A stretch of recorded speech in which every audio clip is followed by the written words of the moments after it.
നിങ്ങൾ അവിടെ സ്തബ്ധനായി? നിങ്ങളുടെ കൂട്ടത്തിൽപ്പെട്ടൊരു മുസ്ലിയാരായതുകൊണ്ടാണോ നിങ്ങൾ മൗനം പാലിച്ചതെന്ന് പല ആളുകളും ചോദിച്ചു. ഞാൻ തീരെ തന്നെ ആ വിഷയത്തിൽ പ്രതികരിക്കാതിരുന്നത് എന്നേക്കാൾ നന്നായിട്ട് ആ വിഷയത്തിൽ ഒട്ടനേകം ആളുകൾ പ്രതികരിച്ചു.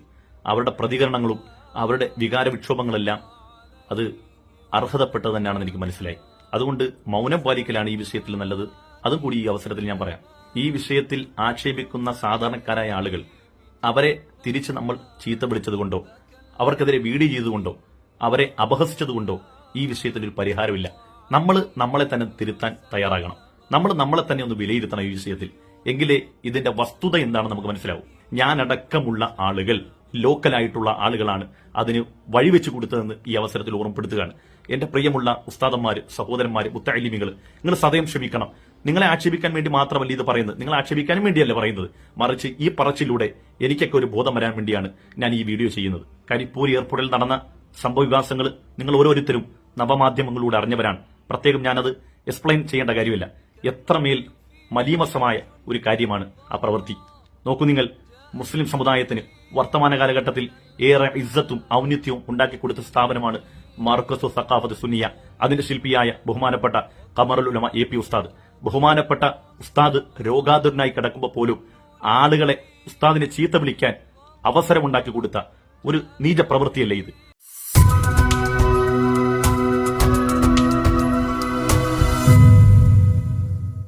കാന്തപുരം AP അബൂബക്കർ മുസ്ലിയാരെ പച്ചത്തെറി വിളിക്കുന്ന ചില കമന്റുകൾ തോന്നിവാസമാണ്. എന്തടിസ്ഥാനത്തിലാണ് അദ്ദേഹത്തെ തെറി വിളിക്കുന്നത്? അദ്ദേഹമാണ് കരിപ്പൂർ വിമാനത്താവളം വഴി സ്വർണം കൊണ്ടുവരാൻ വേണ്ടിയിട്ട് പറഞ്ഞത്. തോന്നിവാസം കാണിക്കരുത്.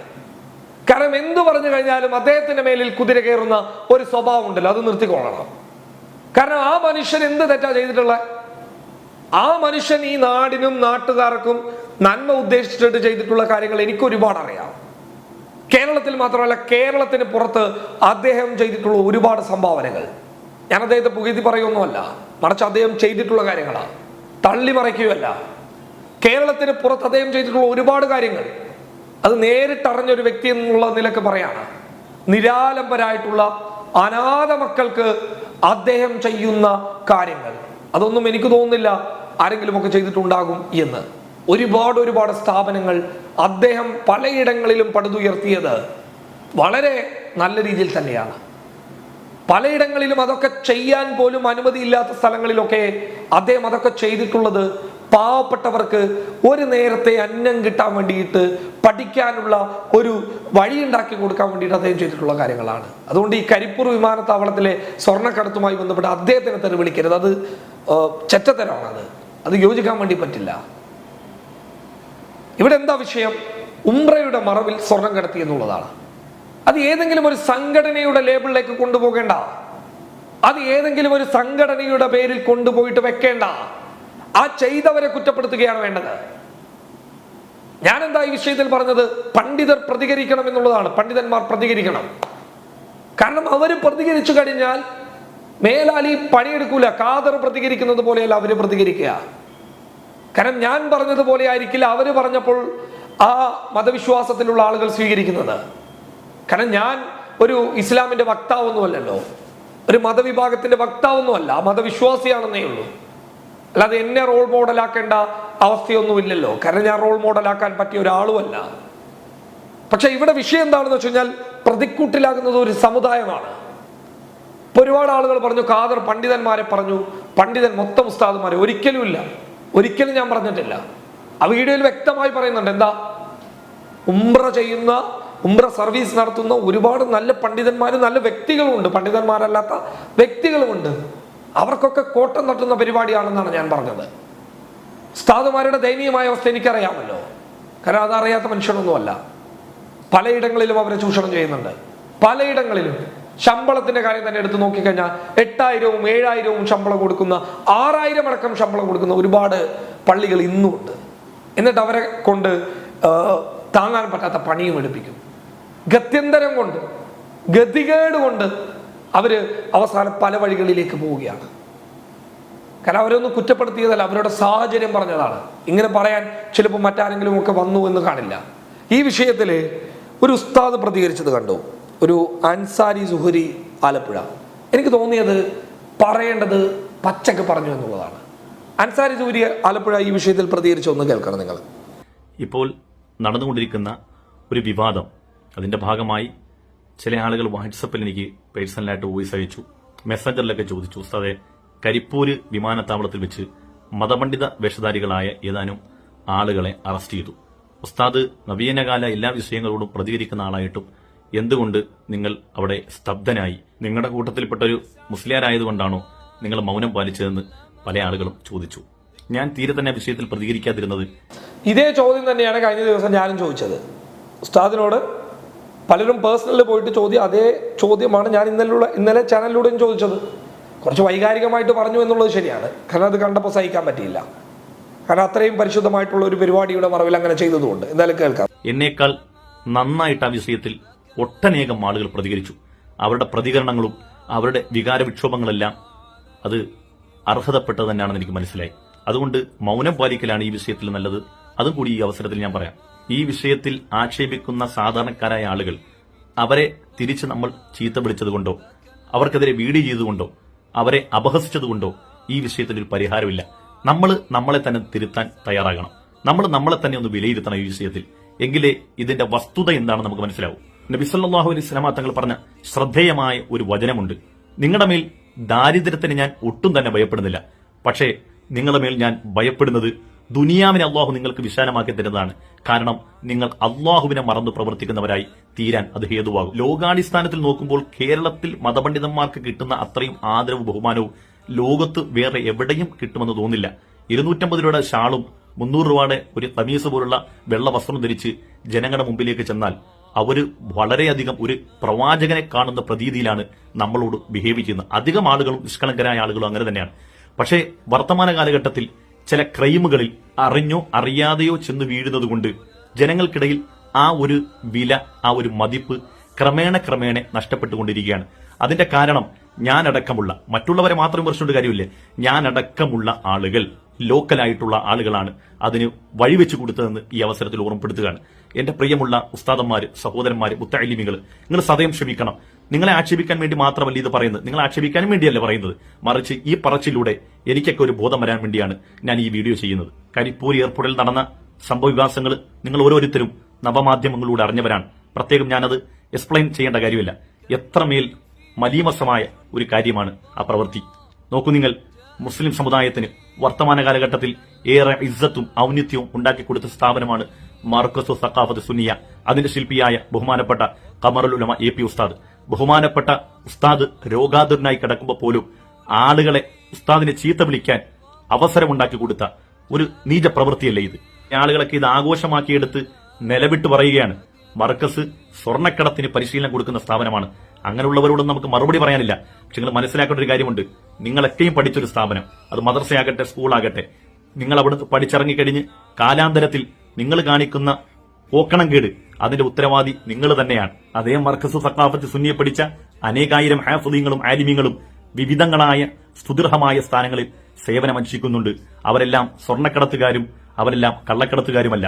ഒരു വിഷയം വരുമ്പോൾ അടച്ചങ്ങനെ ആക്ഷേപിക്കാൻ പാടില്ല. തീർച്ചയായും ഇദ്ദേഹം പറഞ്ഞത് എനിക്ക് ശരിയായിട്ടാണ് തോന്നുന്നത്. കാരണം വേറൊന്നും കൊണ്ടല്ല, അദ്ദേഹം പച്ചക്ക് തള്ളിക്കളഞ്ഞു. ഇതാണ് ചെയ്യേണ്ടത്, പച്ചക്ക് തള്ളിപ്പറയുക തന്നെയാണ് വേണ്ടത്. കാരണം അതിനോടൊപ്പം തന്നെ ആ ഒരു സ്ഥാപനത്തെ, ഇപ്പൊ മർക്കസിനെയൊക്കെ ഇതിന്റെ പേരിൽ വളരെ മോശമായിട്ട് ചിത്രീകരിക്കുന്നത് എന്തിനാ ചെയ്യുന്നത്? അതിന്റെ ആവശ്യമില്ല. കാരണം ആ ചെയ്ത വ്യക്തികൾ ആരാണോ അവരെ കുറിച്ച് തന്നെ പറയണം. കാരണം അവർക്കെതിരെ സംസാരിക്കണം. ഞാൻ ഇന്നലത്തെ വീഡിയോയിൽ വ്യക്തമായിട്ട് പറഞ്ഞതാണ്, അവർക്കെതിരെ സംസാരിക്കണം. കാരണം നമ്മൾ സംസാരിക്കാതിരിക്കുമ്പോൾ പലപ്പോഴും സംശയങ്ങൾ ഉണ്ടാക്കും. കാരണം മൗനാനുവാദം നൽകുന്നുണ്ടോ ഇതിന് എന്ന് സംശയിക്കും. കാരണം ഇദ്ദേഹം തന്നെ ഈ വീഡിയോയിലൂടെ പറയുന്നുണ്ട് എന്തുകൊണ്ടാണ് ഇദ്ദേഹത്തോട് പ്രതികരിക്കാത്തതെന്ന് ഒരുപാട് ആളുകൾ ചോദിച്ചു എന്നുള്ളത്. അതേ ചോദ്യമാണ് ഞാനും ചോദിച്ചത് പലരോടും, എന്തുകൊണ്ടാണ് പ്രതികരിക്കാത്തത്? വൈകാരികമായിട്ട് പറഞ്ഞു, അത് ശരിയാ, ഇതിരി വൈകാരികതയോടുകൂടി തന്നെ പറഞ്ഞു. കാരണം പല വർഗീയവാദികളുടെ പേജുകളിലും മുസ്ലിം സമുദായത്തെ അഭിസംബോധന ചെയ്തുകൊണ്ട് പലരും ഇങ്ങനെ വിളിച്ചു പോകുന്ന സമയത്ത് വൈകാരികമായിട്ട് പ്രതികരിക്കേണ്ടി വന്നു. അതിലെനിക്ക് വലിയ തെറ്റേണ്ടതായിട്ടൊന്നും തോന്നുന്നില്ല. പക്ഷെ അതിന്റെ പേരിൽ AP അബൂബക്കർ മുസ്ലിയാർ, അദ്ദേഹത്തിന്റെ സ്ഥാപനങ്ങളെ, അതിനെയൊക്കെ ഫോക്കസ് ചെയ്ത് പറഞ്ഞത് ശരിയല്ല. നിങ്ങളൊന്ന് ആലോചിക്കുക, ഈ ഉംറ എന്ന് പറയുന്നത് ഏറ്റവും പുണ്യമാക്കപ്പെട്ട ഒരു കർമ്മമാണ്. അതിനെക്കുറിച്ച് പറയാൻ ഖാദർ മതപരമായിട്ട് യോഗ്യനാണോ എന്നൊക്കെ ചോദിച്ചു കഴിഞ്ഞാൽ എനിക്കതിൽ വലിയ അഭിപ്രായമൊന്നുമില്ല. പക്ഷെ ഞാൻ അറിഞ്ഞിടത്തേക്ക് എത്രയോ മനുഷ്യന്മാർ ആഗ്രഹിക്കുന്ന, അവർ മനസ്സുകൊണ്ട് ചിന്തിക്കുന്ന, ഒരിക്കലെങ്കിലും ചെയ്യണമെന്ന് ആഗ്രഹിക്കുന്ന ഒരു പുണ്യപ്രവൃത്തി, ഹജ്ജ് പോലെയുള്ള ഒരു പുണ്യപ്രവൃത്തി. അപ്പൊ അതിലേക്ക് പോകാൻ വേണ്ടിയിട്ട് ഒരുപാട് പ്രായമായിട്ടുള്ള ആളുകളുണ്ട്. മരണത്തിന് മുൻപ് ഒരു പ്രാവശ്യമെങ്കിലും അവിടെ എത്തുക, അവിടെ ചെല്ലുക എന്നുള്ളത് അവരാഗ്രഹിച്ചുകൊണ്ട് അവിടത്തേക്ക് പോകാൻ വേണ്ടിയിട്ട് നിൽക്കുന്ന സമയങ്ങളിൽ ഈ ഒരു വിഷയത്തിന്റെ പേരിൽ അവരെയൊക്കെ ചെക്കിങ്ങിന്റെ പേര് പറഞ്ഞുകൊണ്ട് ബുദ്ധിമുട്ടാക്കില്ലേ? പരിശോധനയുടെ പേര് പറഞ്ഞുകൊണ്ട് അവരെയൊക്കെ ഒരുപാട് താമസിച്ചിട്ടായിരിക്കും ചിലപ്പോൾ വിടുക. ഇതൊക്കെ എന്തിനാ ചെയ്യുന്നു? കാരണം പലരെയും ഇപ്പോൾ ഉദാഹരണത്തിന് ഇങ്ങനെ ഒരു സംഭവം നടക്കുമ്പോൾ DRIക്കും കസ്റ്റംസിനും ഒക്കെ വ്യാപകമായിട്ടൊരു സംശയം വരും. ആരാണ് ഇതിന് പിന്നിൽ? ഈ നേരത്തെ പോയിട്ടുള്ള ഉംറകളിലൊക്കെ ഇത് സംഭവിച്ചിട്ടുണ്ടോ? ഉണ്ടാവില്ല. പക്ഷെ അവർ ചിന്തിക്കും, ഇതിനു മുൻപ് ഇത് ചെയ്തിട്ടുണ്ടോ? ആരൊക്കെയാണ് ഇതൊക്കെ ചെയ്തുകൊണ്ടിരിക്കുന്നത്? വ്യക്തമായൊരു പരിശോധനയുടെ ഭാഗമായിട്ട് എല്ലാ ഉംറ പാക്കേജുകളെയും അടിസ്ഥാനപരമായിട്ട് പരിശോധിക്കണം. അവരിതിനു വേണ്ടിയിട്ടാണോ ഈ ഒരു പരിപാടി നടത്തുന്നത് എന്നുള്ള സംശയങ്ങൾ വരുമ്പോൾ അതിനെ നിങ്ങൾ എങ്ങനെ എതിർക്കും? ആ കാര്യങ്ങളെ കുറിച്ചാണ് നമ്മൾ ചിന്തിക്കേണ്ടത്. AP കാരനാണെന്നോ EK കാരനാണെന്നോ അല്ല നോക്കേണ്ടത്. അത് വിട്ടേക്ക്, അത് സംഘടനാ ലെവലിലുള്ള കാര്യങ്ങൾ, അത് പോട്ടെ. അതിനോട് എനിക്ക് വലിയ യോജിപ്പൊന്നുമില്ല. സംഘടനാപരമായിട്ട് പരസ്പരം തല്ലുന്നതിനോടൊന്നും ഞാൻ വ്യക്തിപരമായിട്ട് യോജിക്കുന്ന ഒരാളല്ല. മറിച്ച് ഈ വിഷയത്തെയാണ് പറയേണ്ടത്. ഇത് തള്ളി പറയണം. കാരണം നാളുകളിൽ ഒരാൾ പോലും തുരിഞ്ഞിറങ്ങരുത്. മറിച്ച് ഇവിടെയുള്ള പള്ളി കമ്മിറ്റിക്കാരോടൊക്കെ എനിക്ക് പറയാനുള്ളൊരു കാര്യം, നിങ്ങൾ പരമാവധി ഉസ്താദുമാരുടെ ശമ്പളം കൂട്ടിക്കൊടുക്കണം എന്നുള്ളതാണ്. പരമാവധി അവരുടെ ശമ്പളം കൂട്ടിക്കൊടുക്കണം. അവരൊരുപാട് ബിരുദമൊക്കെ എടുത്തിട്ട് അവസാനം പള്ളിയിൽ വരുന്ന സമയത്ത് 8,000 രൂപ 10,000 രൂപ ഏറിപ്പോയാൽ ശമ്പളം. അതല്ല, ഒരു അത്യാവശ്യ ശമ്പളം കൊടുക്കണം. ഏറ്റവും ചുരുങ്ങിയത് ഒരു 15,000 എങ്കിലും കൊടുക്കാൻ തയ്യാറാവണം. കാരണം അങ്ങനെ കൊടുക്കാൻ തയ്യാറാവണം. അതിനുള്ള വഴി കണ്ടെത്തണം. അതിനുള്ള വഴി കണ്ടെത്തുക തന്നെ വേണം. കാരണം അവരുടെ വീടുകളിൽ ആകെ അവർക്ക് കിട്ടുന്നത് റമളാനിലാണ് കുറച്ച് ഫണ്ട്. അവർക്ക് വേറെ എവിടുന്ന ഫണ്ട് കിട്ടുക? വേറെ വഴികളൊന്നുമില്ല. പിന്നെ ഈ മതപ്രഭാഷണത്തിന് പോകണം, അത് എല്ലാവരും പോയിക്കൊള്ളണമെന്നില്ല. ഹിറ്റായ ആളുകൾക്ക് മാത്രമേ മതപ്രഭാഷണ പരമ്പരകളിലൊക്കെ സ്ഥിരമായിട്ട് കിട്ടാറുള്ളൂ. അല്ലാത്തവർക്ക് എപ്പോഴെങ്കിലും 1, 2, 3 പ്രാവശ്യം കിട്ടിയാൽ ആയി. അപ്പൊ അവരുടെ അവസ്ഥ ദയനീയമാണ്. കാരണം ഈ ഉസ്താദുമാരിലൊക്കെ എത്രയോ നല്ല പാണ്ഡിത്യമുള്ള എത്രയോ നല്ല മനുഷ്യന്മാരുണ്ട്. ശമ്പളം 8,000 10,000 പുച്ഛിച്ച് കളയുന്ന രീതിയിലാണ്. നല്ല അടിസ്ഥാനപരമായിട്ടുള്ള വരുമാനം ഉണ്ടാക്കി കൊടുക്കണം. അങ്ങനെ വരുമാനം കിട്ടാതാകുമ്പോൾ, ദാരിദ്ര്യം പിടിമുറുക്കുമ്പോൾ അവരറിഞ്ഞോ അറിയാതെ ഇത്തരം പരിപാടികളിൽ പോയി ചെന്ന് കയറും. അപ്പൊ അങ്ങനെ ചെന്ന് കയറുമ്പോൾ അതിന്റെ പേര് പറഞ്ഞുകൊണ്ട് അവരെ നമുക്ക് വെള്ളം പൂശാൻ വേണ്ടിയിട്ട് പറ്റില്ല. കാരണം മൊത്തം സമുദായത്തെയും അവരുടെ പേര് പറഞ്ഞുകൊണ്ട് മോശമാക്കി ചിത്രീകരിക്കുമ്പോൾ അതിനെതിരെ പ്രതികരിക്കേണ്ടി വരും. അങ്ങനെ പറഞ്ഞതുകൊണ്ടല്ല, അത് ചെയ്തതുകൊണ്ട് പ്രതികരിക്കേണ്ടി വരും. കാരണം ചെയ്യാൻ പാടില്ല. അതിനെ നിങ്ങൾ വേറെ മസാലയൊക്കെ നൽകിയിട്ട് അതിനെ ശുദ്ധീകരിക്കാൻ നിൽക്കരുത്. അത് തെറ്റാണ്. അതങ്ങനെ ചെയ്യാൻ പാടില്ല. അത് ആര് പറയുന്നു എന്നുള്ളതല്ല നോക്കേണ്ടത്. ഖാദർ പറയുന്നു എന്നുള്ളതല്ല നോക്കേണ്ടത്. എന്താണ് പറയുന്നത് എന്നുള്ളതാണ് നിങ്ങൾ ശ്രദ്ധിക്കേണ്ടത്. എന്താണ് പറയുന്നത്? ആരെങ്കിലും നോവിക്കാനോ മനഃപൂർവ്വം വേദനിപ്പിക്കാനോ അല്ല പറയുന്നത്. പറയുന്നതിന്റെ ഗൗരവം മനസ്സിലാക്കാനാണ് പറയുന്നത്. ഞാനിത് പറയുന്ന കേൾക്കുമ്പോൾ നേരെ കയറിയിട്ട് AP അബൂബക്കർ മുസ്ലിയാരെ ഒന്നും തെറി വിളിക്കാനാ. ഞാനൊക്കെ ബഹുമാനിക്കുന്ന പണ്ഡിതനാണ്. കാരണം ഞാനൊക്കെ ബഹുമാനിക്കുന്ന പണ്ഡിതനാണ്. അദ്ദേഹം അദ്ദേഹവുമായി ബന്ധപ്പെട്ടിട്ട് പല വിഷയങ്ങളും പല വിവാദങ്ങളൊക്കെ ഉണ്ടായേക്കാം. പക്ഷേ എനിക്ക് അദ്ദേഹത്തെ അറിയാവുന്നത് അദ്ദേഹം ചെയ്തിട്ടുള്ള സേവനങ്ങളിലൂടെയാണ്, അദ്ദേഹം ചെയ്തിട്ടുള്ള സംഭാവനകളിലൂടെയാണ്. ആ മനുഷ്യൻ ജനങ്ങളെ ചേർത്ത് പിടിച്ച പല വിഷയങ്ങളിൽ അദ്ദേഹം നടത്തിയിട്ടുള്ള ഇടപെടലുകൾ, വൈകാരികമായി പോകുന്ന പല സാഹചര്യങ്ങളിലും അദ്ദേഹം ചെയ്തിട്ടുള്ള ഇടപെടലുകൾ, അതൊക്കെ പ്രശംസനീയമാണ്. ഞാൻ ഇട്ട വീഡിയോയുടെ പേരിലൊന്നും അദ്ദേഹത്തെ തെറി വിളിക്കരുത്. കാരണം അത് ഒരിക്കലും നല്ലതല്ല. ഞാൻ അദ്ദേഹത്തെ ഉദ്ദേശിച്ചിട്ടില്ല. അങ്ങനെ ചിന്തിക്കുക പോലും ചെയ്യില്ല ഞാൻ. കാരണം എനിക്കറിയാം അദ്ദേഹത്തെ കൂടെയുള്ള, ഇന്നലെ രാത്രി അദ്ദേഹത്തിന്റെ കൂടെയുള്ള, അദ്ദേഹവുമായി ബന്ധപ്പെട്ടിട്ടൊക്കെ സോഷ്യൽ മീഡിയയിലൊക്കെ സജീവമായി നിൽക്കുന്ന ഒരു സഖാഫിയുമായിട്ട് ഞാൻ സംസാരിച്ചു. വളരെ വ്യക്തമായിട്ട് അദ്ദേഹം എന്നോട് പറഞ്ഞിട്ടുള്ള ഒരു കാര്യം എന്ന് പറയുന്നത് തള്ളിക്കളയണം ഖാദറെ എന്നുള്ളതാണ്. അവരെ തള്ളി പറയണം എന്നുള്ളത് തന്നെയാണ്. പച്ചക്ക് പറയണം എന്നുള്ളതാണ് അദ്ദേഹം പറഞ്ഞത്. കാരണം ആ പണ്ഡിതന് ഞാനൊരു സല്യൂട്ട് നൽകുകയാണ്. അങ്ങനെ തന്നെയാണ് പറയേണ്ടത്. കാരണം അതാണ് ഞാൻ ആഗ്രഹിച്ചത്. അത് ഞാൻ ഇന്നലെ പറഞ്ഞു എന്നേ ഉള്ളൂ. എന്തായാലും മനസ്സിലാക്കേണ്ടവർ മനസ്സിലാക്കുക, അല്ലാത്തവർ മനസ്സിലാക്കേണ്ട. News desk public Kerala.